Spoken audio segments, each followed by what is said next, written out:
Varicose veins కి సరైన చికిత్స కోసం సంప్రదించండి ఎవిస్ హాస్పిటల్.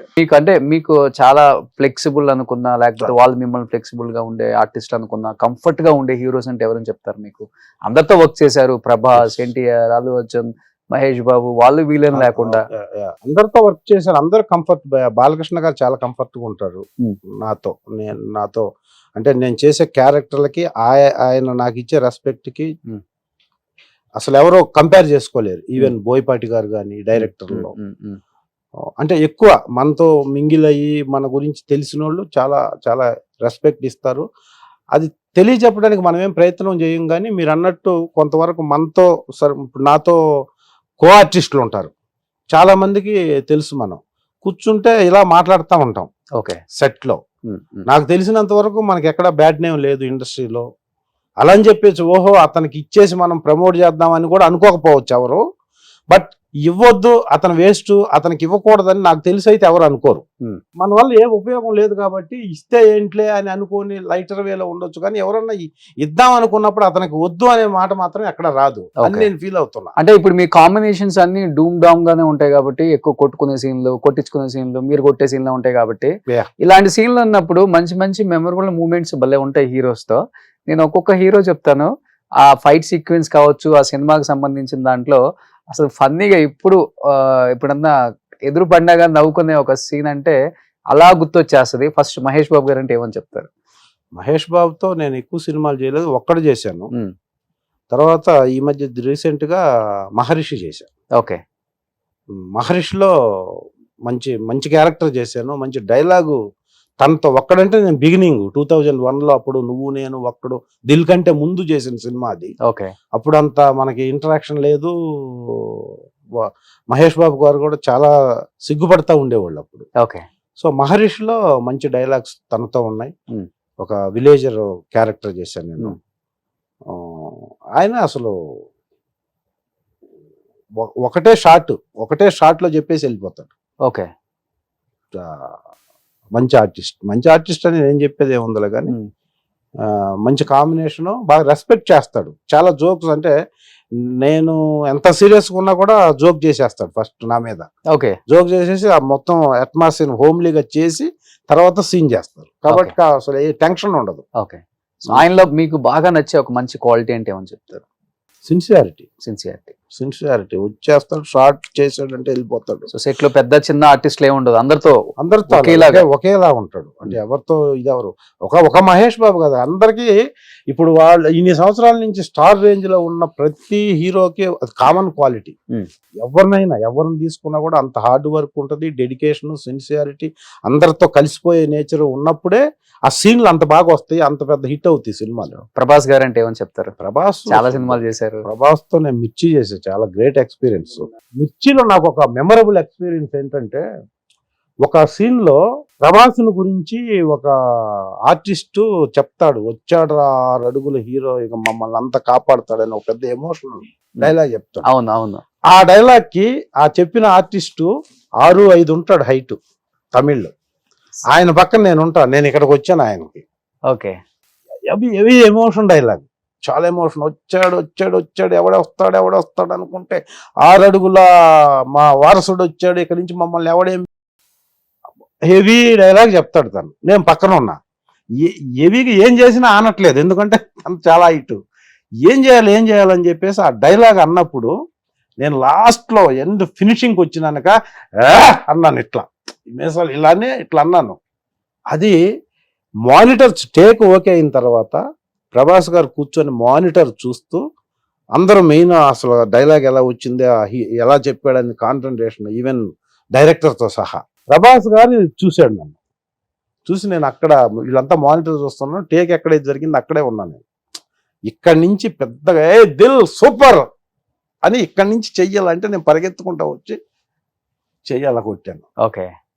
సో ఆ రేంజ్ లో ఉన్న హీరో ఒక చిన్న బిట్టికి చూసి అంత యాంగ్జైటీగా, అంత ఆనందంగా ఏ హీరో చెప్పరు జనరల్ గా.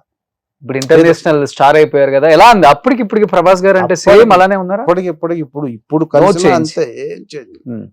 నేను కొంచెం తగ్గున్నారు. నేను అంత రేంజ్ ఏంటి అని చెప్తాడు ఆయన. అంత మంచి వ్యక్తి, గ్రౌండ్ టు ఎర్త్. ఓకే. చాలా గోల్డెన్ బిహేవియర్. ఎన్టీఆర్ గారు? ఎన్టీఆర్ గారితో నేను బృందావనం చేశాను, రభసా చేశాను. బృందావనంలో తనకి నాకే ఫైట్ ఉంటుంది. ఆ ఊరోడీడు అని ఒక అమ్మాయిని తీసుకెళ్ళిపోతే ప్రకాష్ రాజ్ ఇంట్లో మంచి ఇది ఉంటుంది. అస్సలు ఈ జూనియర్ ఎన్టీఆర్ గురించి చెప్పాలంటే రభసలో ఫైట్ ఉంటుంది. నాకు అతనికి ఫైట్ ఉండదు, నాకు హీరో గారికి ఫైట్ ఉంటుంది రభసలో. దీంట్లో డైలాగ్ తర్వాత వచ్చి నన్ను కొడితే మొత్తం ఇదైపోయి కింద పడతాను. రెండు కాంబినేషన్ ఆయనకి. ఫైట్ కానీ, ఇది అందరూ చెప్పింది, ఫైట్ కానీ, డ్యాన్స్ కానీ, డైలాగ్ కానీ, నో వన్ మోరు. కెమెరా దగ్గరకు వస్తున్నప్పుడు కెమెరా అవుట్ ఫోకస్ కూడా డైలాగ్ చెప్తూ అవుట్ ఫోకస్ అయింది, వన్ మోర్ అని కూడా చెప్పగలిగినంత నాలెడ్జ్ ఉన్న హీరో. ఓకే. అస్సలు అలా చూస్తూ ఉంటాం ఆయన చేస్తుంటే. జూనియర్ ఎన్టీఆర్ గారు ఏది చేస్తున్నా మనం అలా ఉన్నామంటే లిటరల్గా అన్నీ మర్చిపోయి చూస్తుంటాం. అంత ఆయనకి అది గాడ్ గిఫ్ట్. జోయల్గా ఉంటారా సెట్లు అందరితో?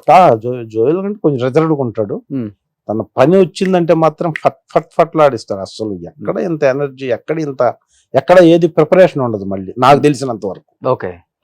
డాన్స్ అయినా, ఫైట్ అయినా, డైలాగ్ అయినా on the spot. The one and only ఎస్ ఎన్టీఆర్. అస్సలు అది గాడ్ గిఫ్ట్ అంతే. సూపర్. అల్లు అర్జున్ గారు? అల్లు అర్జున్ గారు ఇప్పుడు పుష్ప 2 జరుగుతుంది. ఎలా ఉండబోతుంది? అందరూ భారీ ఎక్స్పెక్టేషన్స్ పెట్టుకున్నారు, పుష్ప 1 కన్నా మించి ఉంటుంది అని. అదే మించుంది. ఇంక మించి అంటే ఏమిటో అర్థం కావట్లేదు మాకు. లేదు, ఉంటది. నేషనల్ భారతదేశానికి టచ్ అవుద్ది సినిమా. ఏమీ చెప్పకూడదు, ఏమీ తెలియదు కూడా, తెలిసినా కూడా ఏం చెప్పకూడదు కాబట్టి. ఎందుకంటే జస్ట్ ఒక 10 days 15 days ఉంది అంతే రిలీజ్ కి. సో మంచి క్యారెక్టర్ చేశారా? నేనా? ఓకే. రావు రమేష్ గారి పక్కన ఉంటది ఒక ముస్లిం గెటప్ లో క్యారెక్టర్. థర్డ్ పార్ట్ కూడా ఉంది, థర్డ్ పార్ట్ కి వెళ్తుంది కాబట్టి కదా. పుష్ప 3 కూడా ఉందా? ఉందా అని అంటున్నారు. కంక్లూడ్ చేయట్లేదు, అందుకే గడ్డం తీయట్లేదు ఆయన. అది ఎప్పుడు చేస్తారో తెలియదు కానీ ఇప్పుడు ఉన్న టాక్ అది. సో డెఫినెట్ గా సినిమా తెలుగు ఇండస్ట్రీ క్రేజ్ ని ఇంకొక లెవెల్కి, ఇంకొక స్టెప్ తీసుకెళ్లే సినిమా అవ్వాలని కోరుకుంటున్నాం అందరం, మీరైనా నేనైనా. సో బన్నీని ఆ గెటప్ లో చూసినప్పుడు ఏమనిపించింది? పుష్ప 1 చూసినప్పుడు ఆబ్వియస్లీ ఓకే, అది బన్నీ తప్పితే వేరే వాళ్ళని ఊహించుకోలేము ఆ క్యారెక్టర్ కి. బన్నీకే యాప్ట్ అయిపోయింది పుష్పరాజ్ రోల్. పుష్ప 2లో మీరు సెట్ లో చూసారు కాబట్టి, సో పుష్ప 1 యాక్టింగ్ వేరే లెవెల్, పుష్ప 2 యాక్టింగ్ అంటే సీన్స్ కావచ్చు, అసలు మైన్యూట్ థింగ్స్ కూడా, మైన్యూట్ గా చిన్న వీటిని కూడా చాలా పట్టుకొని చాలా డైలాగ్ చెప్పే దాంట్లో అంత కేరింగ్ నేను ఏ సినిమాకి చూడలా. నేను చేసే సినిమాల్లో చాలా కేరింగ్ గా చేస్తున్నారు సినిమాని. ఓకే. మైన్యూట్ థింగ్స్ ను కూడా ఎలివేట్ చేయడం కోసం పడే తపన చిన్న అవసరం లేదు అనిపిస్తుంది మనకి, కానీ ఆ కెమెరాలో దాన్ని పట్టుకొని దానికోసం గంటలు ఆ చిన్న ఏదో రావాలనే దానికోసం పడుతున్న తపన చూస్తే డెఫినెట్గా ఈ సినిమా ఒక రేంజ్ అసలు ఈ సినిమా ఉండాలి దేశంలో అన్న ఫీలింగ్ వస్తుంది మాకు. అంతే, అంత కష్టం చూస్తున్నాం మేము సెట్ లో. సో అన్ని సినిమాల రికార్డులని తిప్పి కొట్టి తెలుగు ఇండస్ట్రీని ఇంకొక స్టెప్ పైన తీసుకెళ్లి కూర్చోబెడితే మన హీరోలందరికీ, మన ఇండస్ట్రీ క్రెడిబిలిటీ అది అలా రావాలి. అలా వచ్చేదానికి అవకాశం ఉన్నంత కష్టం పడుతున్నారు అందరూ. రావాలనే కోరుకుంటున్నాం. ఎందుకంటే అల్లు అర్జున్ గారి డెడికేషన్ అందరికి తెలిసిన విషయమే కాబట్టి ఆయన ఎంత కష్టపడతారో చెప్పాల్సిన అవసరం లేదు. సో పుష్ప 2 గురించి అందరూ అలానే వెయిట్ చేస్తున్నారు. మన తెలుగు వాళ్ళే కాదు, మొత్తం దేశం అంతా, దేశం కూడా కాదు, ప్రపంచం మొత్తం. సూపర్. బట్ రామ్ చరణ్ గారితో అంటే ఏమని చెప్తారు? రామ్ చరణ్ గారితో నేను ఎవడు అని ఒక సినిమా చేశాను. రెండో సినిమా ఇప్పుడు రాబోయే సినిమా చేస్తే చెయ్యాలి. ఆయన కూడా టూ డెడికేటెడ్ పర్సన్. తక్కువ మాట్లాడతాడు, ఎవరితో ఎంతవరకు మాట్లాడాలి అంతవరకే మాట్లాడతాడు. రెస్పెక్ట్గా ఉంటాడు, చాలా రెస్పెక్ట్గా ఉంటాడు. ఆయన చూసి ఎవరన్నా లేస్తే ఒప్పుకోడు. చాలా అంటే మనకి ఉన్న ఇప్పుడు పవన్ కళ్యాణ్ గారి లాగా ఎదుట ఉన్న వ్యక్తి కూడా నాలాంటి మనిషే కదా అన్న ఫీలింగ్ ఎప్పుడు ఉంటుంది. పవన్ కళ్యాణ్ గారికి ఎక్కువ ఉంటుంది. అంటే మన మీద చెయ్యి వేయాలి లేకపోతే కాలు వేయాలి, ఫైట్లో కాలుతో కొట్టాలి అంటే దానికి ముందు ఒక 3-4 సార్లు అన్నా సారీ నువ్వు చేయగల, నేను ఇలా చేస్తాను, నువ్వు అలా పడతావు, చేయగలవా, చాలా అంటే ఎదుటి మనిషి చేసే దాని వల్ల వచ్చే డిఫెక్ట్లు కూడా ముందే ఎక్స్పెక్ట్ చేసి నువ్వు ఇలా పడితే ఎలా ఉంటుంది, నువ్వు చేయగలవు కదా, లేకపోతే చెప్పేసేయండి ఫైట్ మాస్టర్కి నేను ఇలా ఈ కాల్ టచ్ అవుద్ది, సారీ ఏమనుకోవద్దు అని చెయ్యక ముందు 1-2 సార్లు, చేసిన తర్వాత 1-2 సార్లు చెప్తాడు. గ్రేట్ కదా. సో అది అప్పటికే నేను ఎప్పుడు పవన్ కళ్యాణ్ గారితో ఫస్ట్ ఖుషి చేశాను, అది 2001లో. తర్వాత కాటమరాయుడు చేశాను, గబ్బర్ సింగ్ 2 చేశాను. ఇప్పటికీ అదే బిహేవియర్. ఓకే, ఆ బిహేవియర్ ఉండబట్టే ఈ రోజు డిప్యూటీ చీఫ్ మినిస్టర్ అయ్యారు. నెక్స్ట్ చీఫ్ మినిస్టర్ అయ్యే ఛాన్సెస్ కూడా ఉన్నాయి అని చెప్పేసి వింటూనే ఉన్నాం మనం. గ్రేట్.